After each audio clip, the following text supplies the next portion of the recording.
Hi everybody, my name is Simon Diez. I am a portrait photographer based in Marysville, Washington. Today I am with my boy Colin from Shoreline Community College, and this is gonna be a dope interview. Don't miss it out. Check it. Hey Simon, when I met you and I saw your work, I was wondering, you're telling me about the style of photography you do. What do you call your style? I do mostly like painterly portraits, but I try to make a combination of old school Jewish, like type of Rembrandt, or Renaissance, Rococo stuff, but twisted and mix it with some modern stuff. So it's a mixture of a high-end fashion couture with this old school retro painterly portraits. So kind of unique style that you can see a photo of my work and instantly recognize my work. And that is what actually took me the longest to put on paper, you know what I'm saying? Yeah, it's hard to describe how you visualize and have the style of art.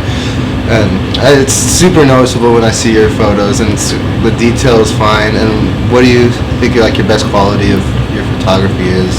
The interaction with the people is from your camera. Most people focus on the having the best camera, having the best lens, but just keep that in mind. This is just tools to do your work.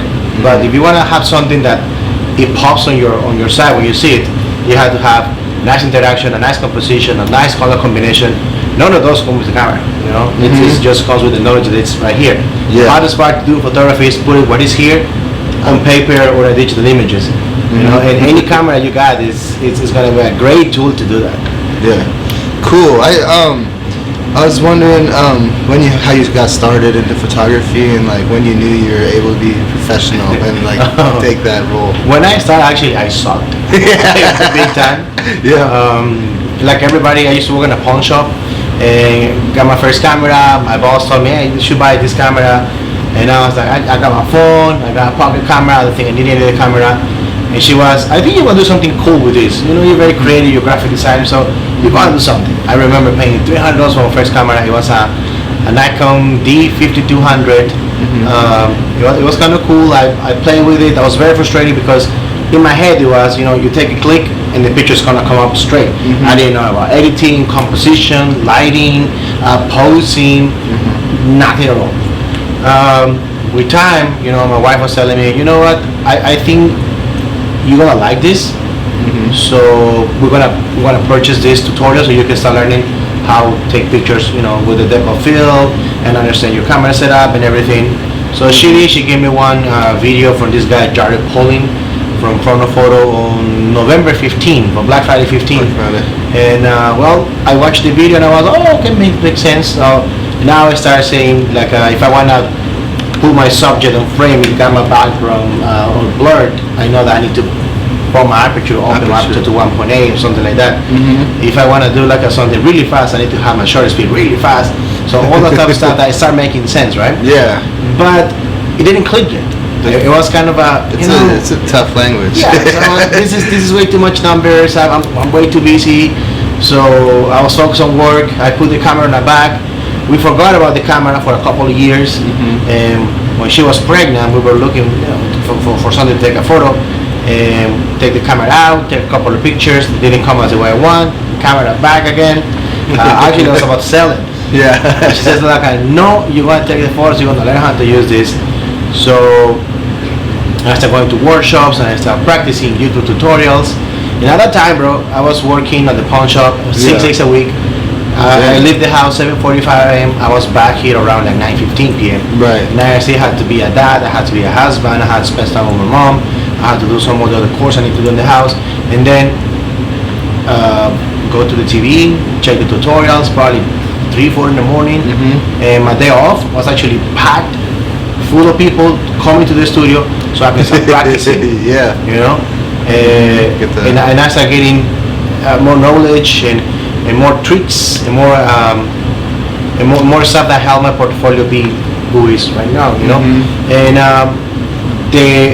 the key for my work is to make things simple. Right. I mean, you saw me doing this setup with you in like 5 minutes, and it's a nice one. I show you the work I did this afternoon with it. Beautiful work. So light. Much detail. Yeah. People think because you put more lights or more equipment, it makes you better. No, it's it's the knowledge you have to make it better. You know, if you see my photos when I start and you see a photo of mine right now, I still try to get my own, my own spice on the game. But you can see the evolution of not knowing anything to be, who I am right now. Yeah. It's kind of cool, but as proud as I am of the work I do, I'm still humble to try to learn new things, to keep perfecting my work, to get to the point to be an inspiration for more people, for people like you, that come, hey, I want to ask you a couple of questions and I want to give you the right answers. Right. Really knowledgeable, and really I've learned a lot just from the time we talked, like the one time.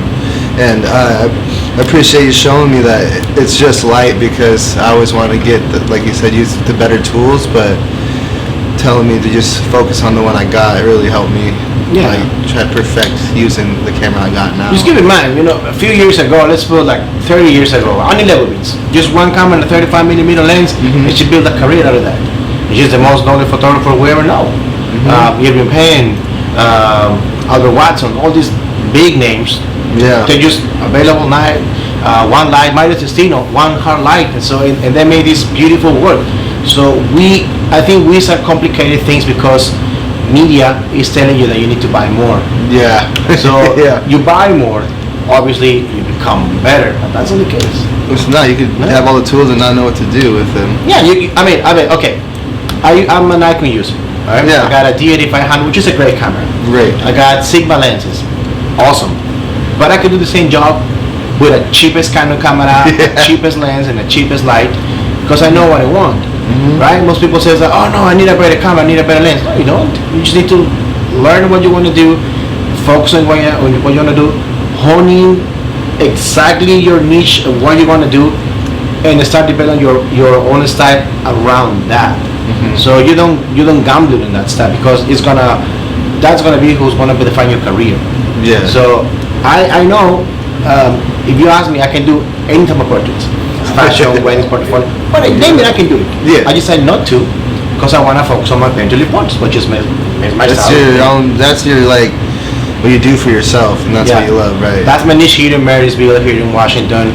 I've been able to travel around the world, different countries, just because I was able to do it. Talk about where you've been and all the like credentials you've worked, or people you worked with, the credentials you've done. Yeah, I have right now sponsors. I got Gravity Backdrop, which is one of the top companies for this type of backgrounds. I got this is actually a clothes studio. I got Photix, which is the software we're using right now. I got Calibrate, which are the masters for colors. I got Infinite Color Tools, which is from practically the best retoucher in the world. I work with my boy Nino Batista with Photoshop tools. I work with Maria Venturini, high-end couture stuff for my workshops. I have the privilege to be able to be part of Capture One. So there's a lot of stuff that I hustle my way to get there. But in my own terms, like knocking doors. Not all the doors are locked. You just need to knock it and push. You know what I'm saying? It's just finding that connection with the people who uplift you, right, or who get you to the next level or next door. And,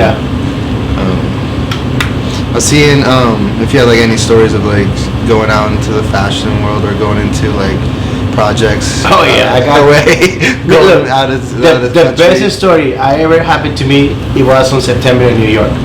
So my friend Maria Venturini, the girl who makes these very expensive dresses, says, hey, you know what, let me fly you into New York, we're going to the fashion week. I was so excited. I go with Wallace, which is my business partner and makeup artist. So, and they were right into the runway. I was looking for my spot to take the photos, and I was like, like pushing everybody to get my own shots. And I told Maria, hey, I don't have my credentials.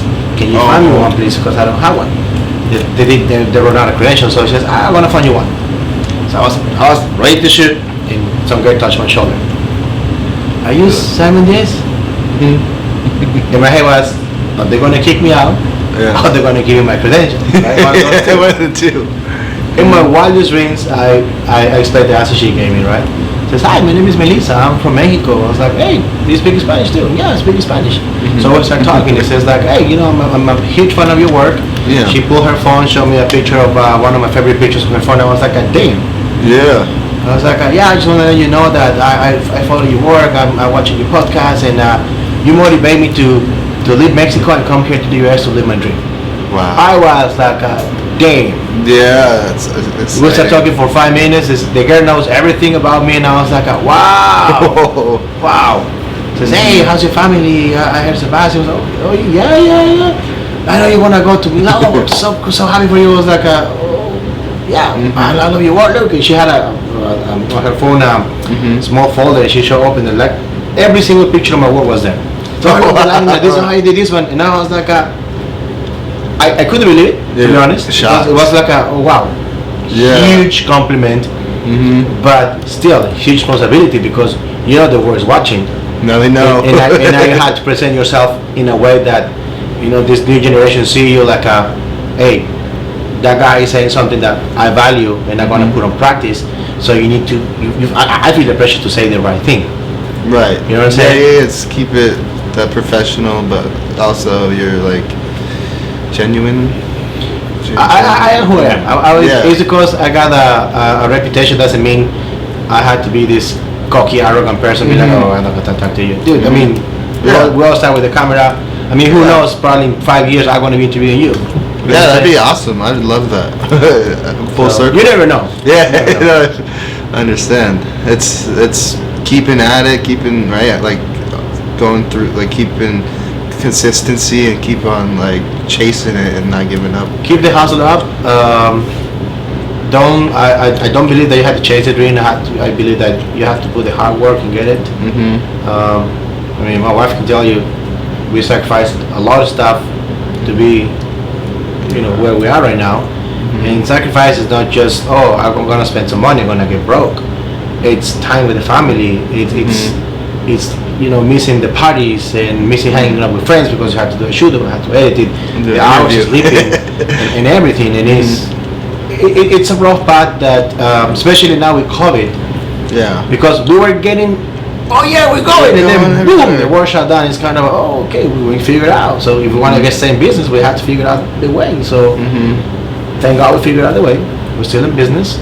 But I got a lot of my friends saying, hey, I need $100. I'll sell you my entire camera. I was like, you know what? I'll let you borrow $100, but just pay me when you can. And that was actually heartbreaking to read the messages and be like, oh man, I'm sorry, I can't help you right now. But and then I say I'm selling my entire equipment because I can afford it. Damn. So you could be the best photographer and have the best work, but when shit happens, So that's why I try to keep this low profile, like I'm very chill, good vibe, and because you never know. Right. Just keep it humble and keep stacking until if it's good for you, keep it quiet. That's the rule. Yeah, that keeps you sane and keeps you. It keeps you motivated to try to shut it out, but you shut it out to the right people. Yeah. If you want to be like hey, look at me, I got all this money and I got all this camera. Good for you, man. Yeah. I'm still working. I'm still doing just as good as you. But you can post that how often? Once a year? Once every month? I can post consistent work every day. And I'm happy with that because I don't have to be like, look at me, I'm Simon Diez. It's like, here's my work. Just enjoy it. If you like it, cool. If you don't like it, well, I appreciate the feedback. Yeah.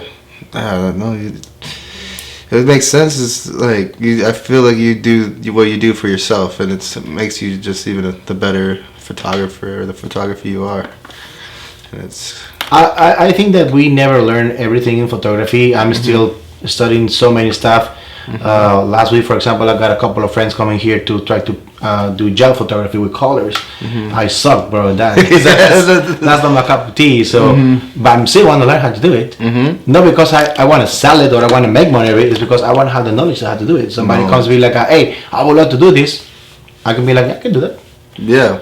I don't want to learn something to brag about it. I just want to learn something to put it on practice, and to make me get to a better position. Overall, photography is, you can go, or you make art or you make money. And I'm trying to find my way to make both. Right.